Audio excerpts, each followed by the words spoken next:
Hello guys, welcome to the channel. In this video we're gonna go on board for what was hands down one of the best races I've ever had on iRacing. It was a 28 lap sprint race in the Formula Renault 3.5 around Phillip Island. We're gonna be finding ourselves in an absolute dogfight for P1. Let's get into it.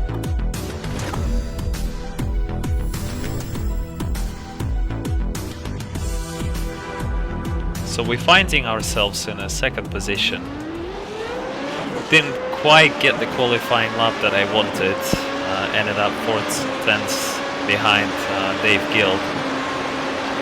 But it's a long race, 28 laps, plenty of opportunities to get back and yeah, make something happen out of it. As we can see already, Andres with his medium downforce setup is making some ground. I lost the position to him, nothing really I could do there, just got a much better start, and now he's making a move on P2 as well, and looks like he's gonna be able to make it stick. In the meantime, all I really wanted to do is just to make sure that I don't make any silly mistakes. I knew I had the pace to fight for a win, really. So yeah, in the first couple of laps I just wanted to make sure the tires warm up and I can keep my head cool. We can also see that I'm being somewhat kept honest from the guys behind, and especially around this flat out section. I'm using the DRS, but the guy behind me is gonna get a run as he's very close, within sort of 1-2 tenths. And yeah, he's trying to make it on the inside, which becomes outside for the left-hander, and I'm able to keep the position. Have to use the DRS again though, and this time around I'm protecting the inside. Kind of positioning the car in the middle of the road because I saw that he was already outside. And yeah, what we also see is a self-destruction by Anders, just outbraking himself there, which is not surprise really. This is what happens when you go into Phillip Island with a medium downforce setup. Crucially though, the guy behind me looks like made a bit of a mistake and now lost some ground, so we get a chance to sit in the slipstream of Dave and try and get away from P3 so that we can comfortably put pressure on Dave. So another time for the flat out section here, really gaining on Dave, but not going to be close enough to make an attack. Having a look on the inside, but yeah, not really close enough to try and make a move.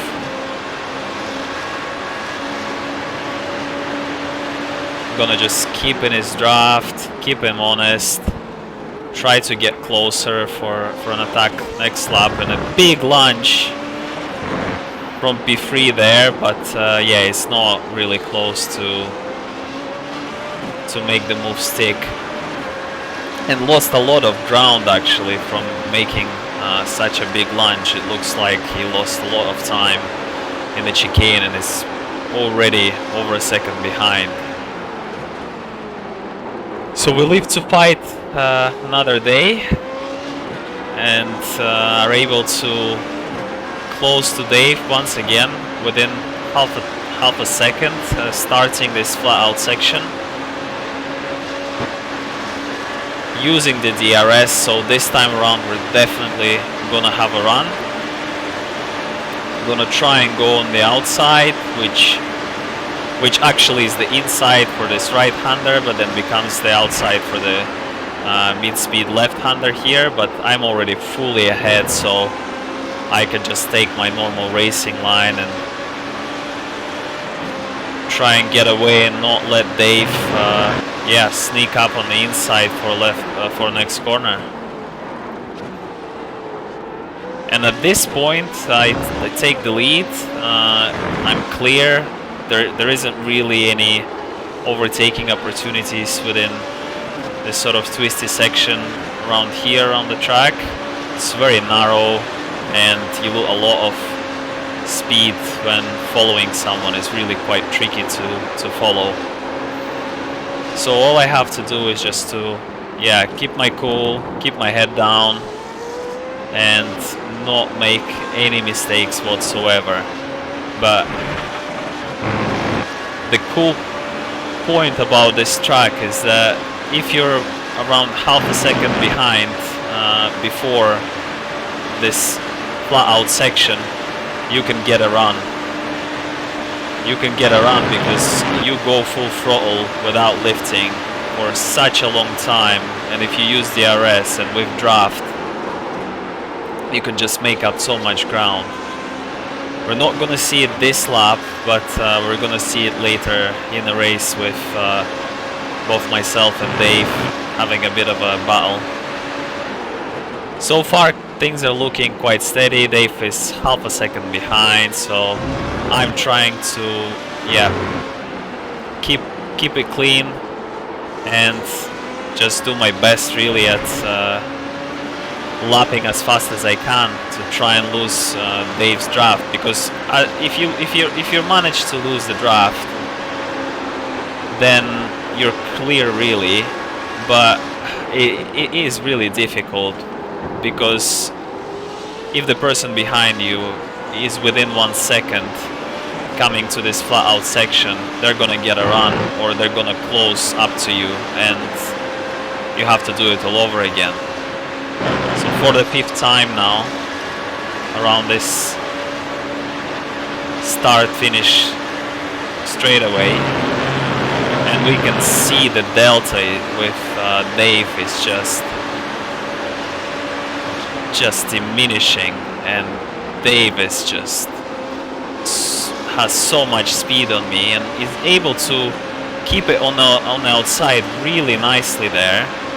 So I'm forced to go side by side, and he's got the inside for the next corner, it looks like.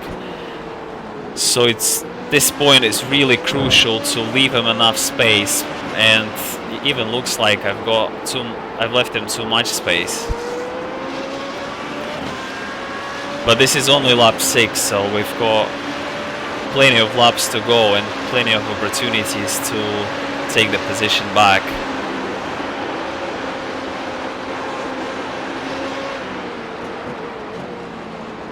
So let's see what happens here.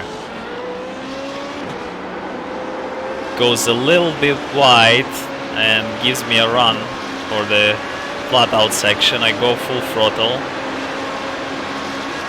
Not using the DRS this time. I'm using it now actually. And I have so much more speed than him once again.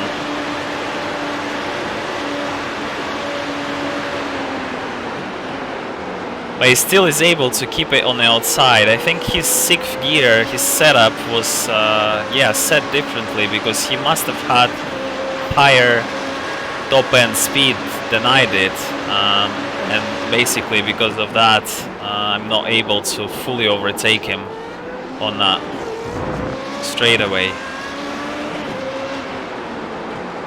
Nonetheless, we go side by side once again. He's doing a really good job keeping the car on the outside. We leave each other plenty of room. And this is a bit of a nutter move there by Dave, trying to stay outside on this very narrow crest. And it's really easy to lock up here. You sort of have to trail brake from 50% brake pressure.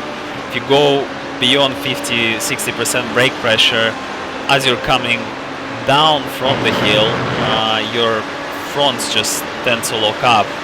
And if they do lock up, you're just sliding onto the gravel. So yeah, definitely not ideal. But let's see, Dave again will most likely have a run. Not quite as close this time around. I'm doing a pretty okay job, but keeping him behind, but he's gonna take a run into the next corner, and I'm forcing him to go down the outside, braking quite early though to make sure he has room on the outside. And now, yeah, we're going side by side into this twisty section once again. And man, when we were racing, my heart was pumping. The adrenaline was unreal, because it's so easy to just make a mistake. If you touch the grass, you're in the wall. If you lock up down the hill, you're most likely gonna go on the grass and drift into the wall. So you have to drive nearly perfectly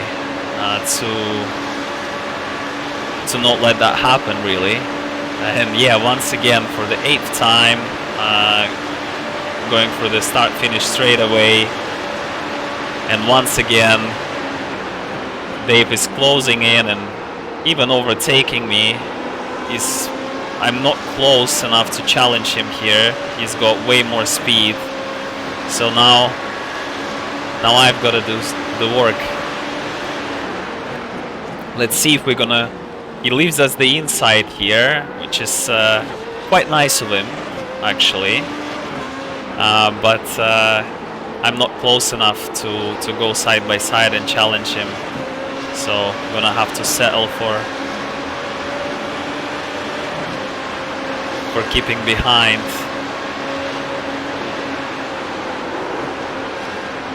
Oh man. Again, side by side through here, going downhill, braking really carefully. And all this fighting let the guy in P3 actually catch us. So now there is 2/10 with the gap with the guy ahead, and 2/10 with the guy behind. So I'm in a little bit of a sandwich, and I'm really hoping we don't have to go free wide in the next left-hander. I'm keeping the inside to kind of protect and defend against the guy behind, but because of that I'm losing time to Dave, so yeah, not ideal. And the lap cars as well, already on lap 10, so yeah, quite a tricky situation we find ourselves in, but crucially we're able to clear the traffic with pretty much no drama, and are able to extend the gap with the guy behind once again. So he's around 6-7 tenths behind, and I should have a run on Dave, and I do, with 4 tenths right as we go full throttle. Gonna get a run using the DRS again.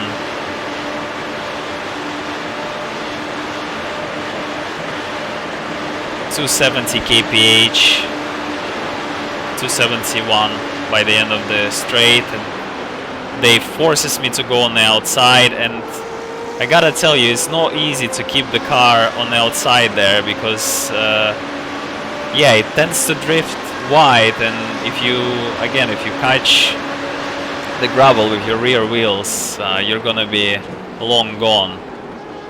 And again, all this fighting just invites the guy in P3 to join us, but at this point I really have no choice. I mean, retrospectively, I could, I guess, just try and stick behind Dave without attacking him, and kind of try and clear the guy in P3, but let's be real, that's not as fun, is it? So we're going full send mode, and once again gonna be trying to make a move. This time around though, Dave is quite far in the distance. He's about 6 tenths ahead, so even with using the DRS, I'm not going to be able to get close enough to make an attempt for a pass.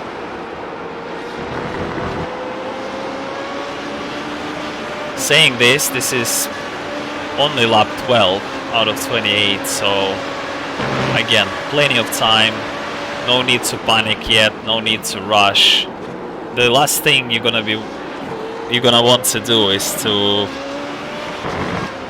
make a rush decision, panic, and then bottle it. So that's not what we want. We want to keep fighting. So looks like I was able to close the gap pretty nicely here, around 3/10 now, 3/4 tenths.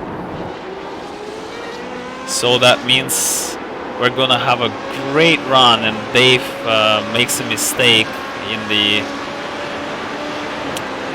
hairpin there, and we're really close this time. I'm gonna use the DRS once again.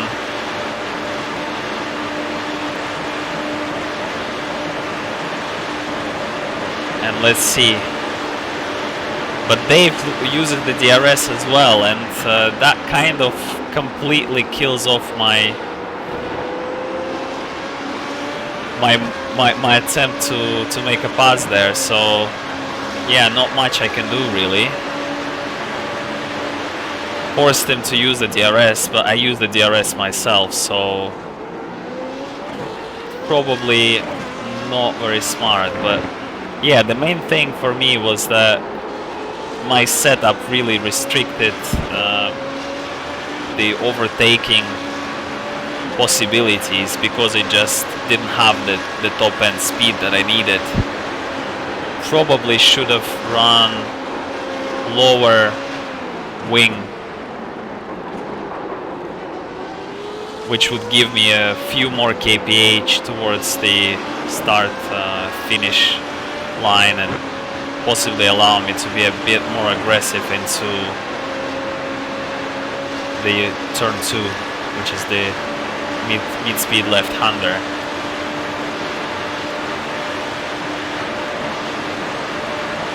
So yeah, trying to stick with Dave, again using the DRS to close down to him, keeping the pressure up. But it's quite tricky to pass with the setup choices that I went with this race.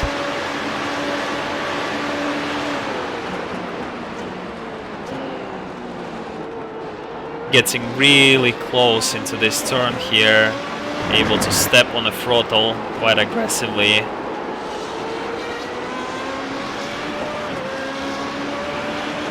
And really following Dave, making sure he feels the pressure,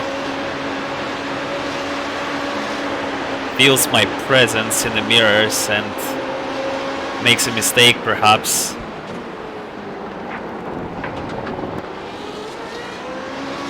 He had to position car in the middle of the track there, so that meant that I got a better exit out of the hairpin, and gonna get a pretty good run down the straight using the DRS again.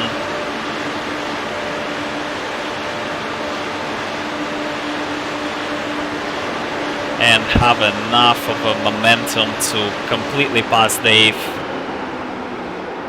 Let's see if he's not really got anything to respond with, at least this corner. I'm able to take my racing line, and now it's just a case of trying to defend into the next turn. I know he's gonna try and go on the inside, so I'll leave him a bit of space. But crucially, it wasn't close enough to make that stick, so we've survived. We've survived, but we're getting once again quite close to that part of the track where the magic happens, let's say. So let's see what Dave has in store for us this lap. And it's relatively close, within half a second again. So if he uses the DRS, he'll be able to catch back up to us. And even without the use of a DRS, he should have a pretty good run, which he does actually. And I am forced to leave him space on the outside because, yeah, last thing I want is for him to have the inside into this corner. And credit where it's due, he did an incredible job this race to go around the outside on this left-hander. And now I'm gonna stick my nose up the inside, gonna keep it tight. Dave is leaving me room, and once again we go side by side into the twisty section.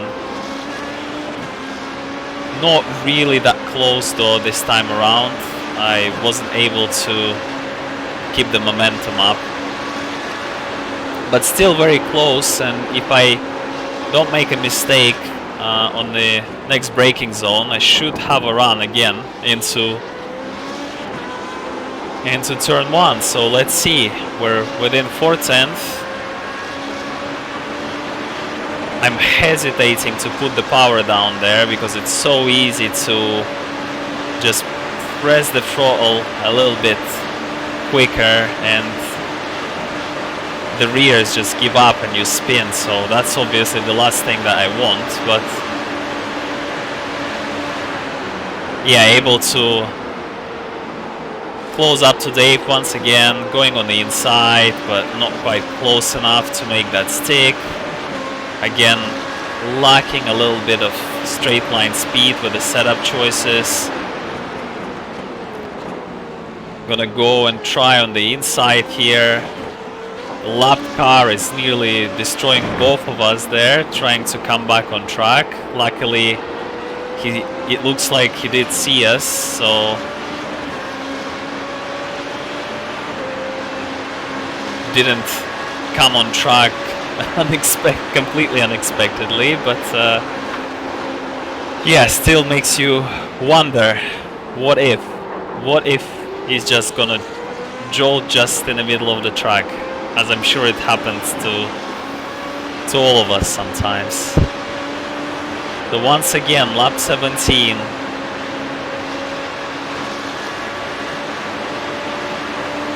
Trying to make a move, using the DRS.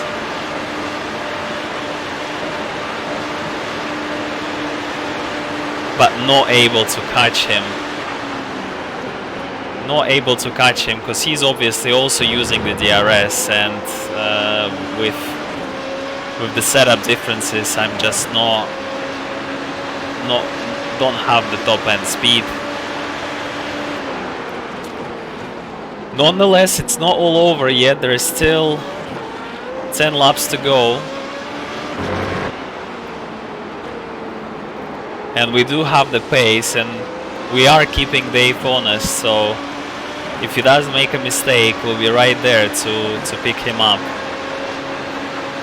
And we're gonna keep continuously putting the pressure on him so that he can't relax. That's the main point. You always have to put the pressure up if you can.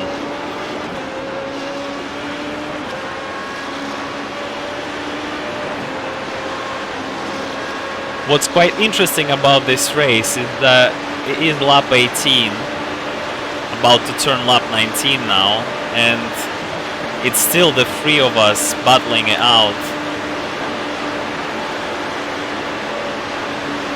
More so me and Dave, but the guy behind is still keeping it close, sort of within that 1 second.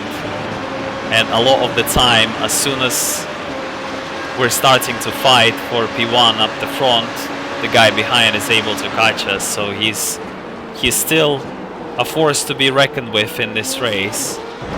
Going side by side once again into this right hairpin, and side by side in the twisty section, but Dave once again does an amazing job on the outside and doesn't really let me go on the inside.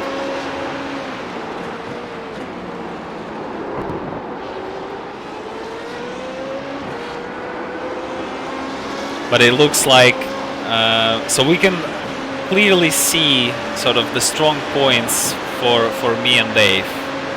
You know, I seem to be able to take this last corner a little bit better most of the time, a little bit more consistent through there. And Dave is just a little bit better down the straight, and also is able to utilize that outside line in the mid-speed corners just a little bit better. As you can see, again, he hangs on really nicely,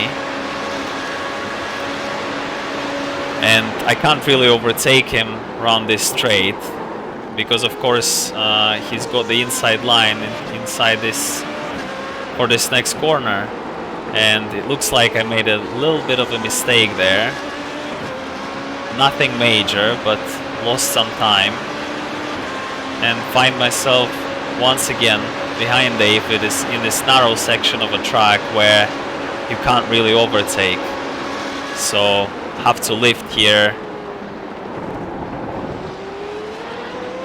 hoping that I can take perfect line into this downhill braking zone and get a good run into turn 1 again. And we do, and this time around we also have a lapped car, which luckily for us doesn't cause a scene. But once again, both Dave and I use DRS, and I'm not able to catch close to him.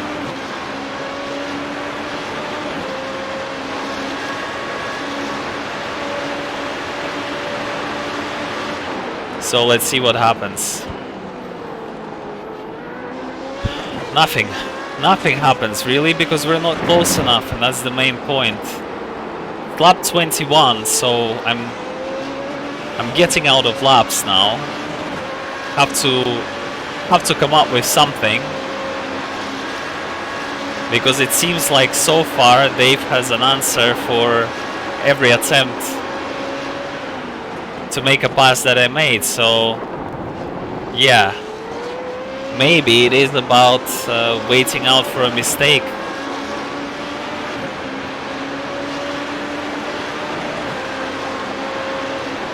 Obviously a lot can still happen. We do still have quite a few laps, so we're not giving up just yet. And speaking of not giving up, we've got a pretty good run, and we're gonna be taking the inside line. Dave cannot be closing that down, and doesn't. Very respectful and clean driving from both Dave and myself in this race. And this is when, in a races like this is when you have the most fun, because we're both leaving each other enough room, probably even a little bit more room than we should be, but you always have to, you know, keep in mind net code and things like this. So just trying to make sure that both of us can have a nice and clean race.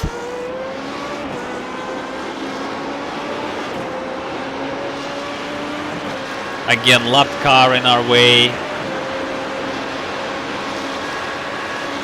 and he might play a role here because he is giving draft. Well, he was giving draft to Dave for a little bit, and annoyingly, we're not really able to overtake him because he is running a medium downforce setup, which means that around this flat out section he's absolutely blasting it, and we have no top end compared to him, whereas he's super slow in the turns. So we're finally able to both clear him, and Dave actually lost a bit more time passing the guy, which kinda gave me a little bit of an advantage, but nothing drastic, because in the end Dave kept the position. He's still ahead, and crucially, once again, P3 is within half a second behind me, so again, very much a freeway battle. with less than a second between the three of us. And we're heading down the flat out section, start finish straight away for the 23rd time. Looks like we're gonna get a run, but this doesn't mean we can make a pass. And not quite close to go side by side, kind of looking down the inside to try and force Dave to go defensive, but yeah, just not close enough to make a move.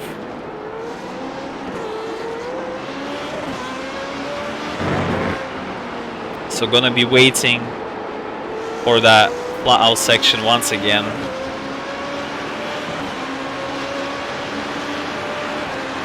And every lap, every time you're heading there, you know what's about to happen. But before you get onto the fun part of the track, you have to deal with this downhill braking zone, which is really a bugger, and we can start hearing tires locking up and all sorts of things, and it's quite dangerous. So this time around we're 3/10 behind Dave, so we're definitely gonna be able to make something out of it. Going side by side into turn 1,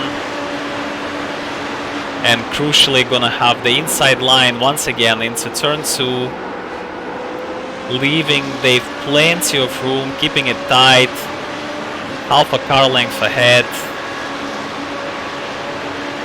And now Dave is gonna have the inside, but not really. Actually, what happened there was I've decided to burn one DRS to make a move, to make sure that Dave doesn't have the inside line, and I think that really surprised him.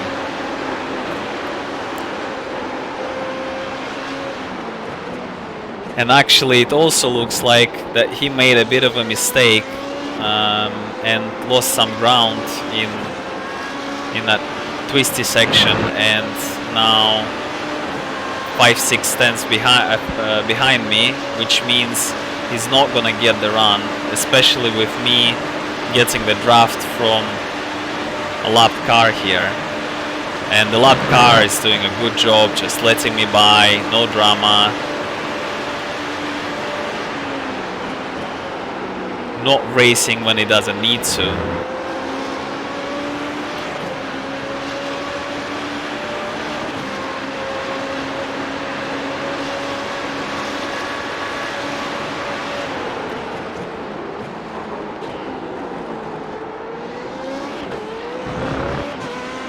So it looks like we've made a bit of a gap, maintaining sort of 6 to 8 tenths gap to Dave now, which means we're kind of out of danger. Not completely, not entirely, because he can get a run, obviously, if he's still within sort of 7-8 tenths, but it is much harder. And with me being a little bit better into this downhill braking zone, we're kind of able to maintain our lead before the first turn. And I'm weaving around from left to right a little bit to try and break the slipstream. Dave is catching, but he's not really close enough to go down the inside, so I can just use the normal racing line. But once again, he's 3 tenths behind, and this is lap 27. So we're still very much in this.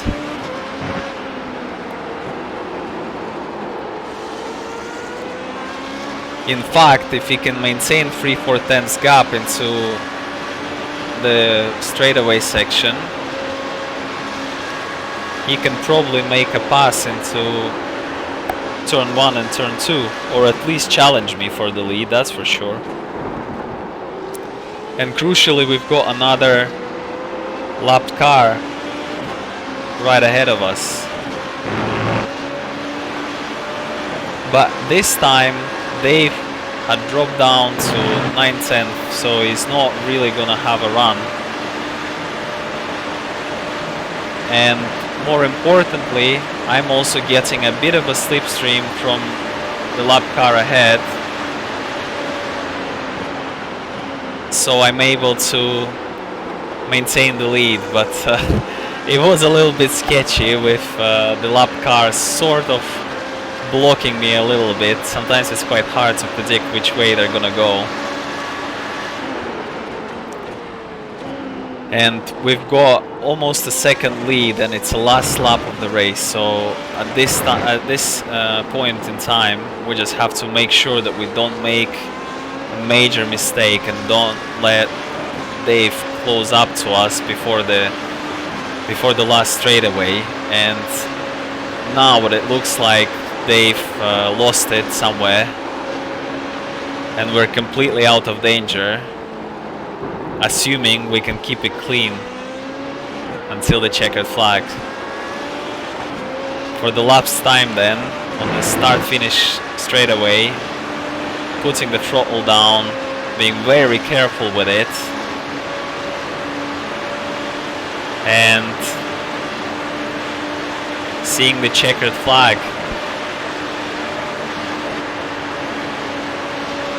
So this was obviously a pretty exciting race.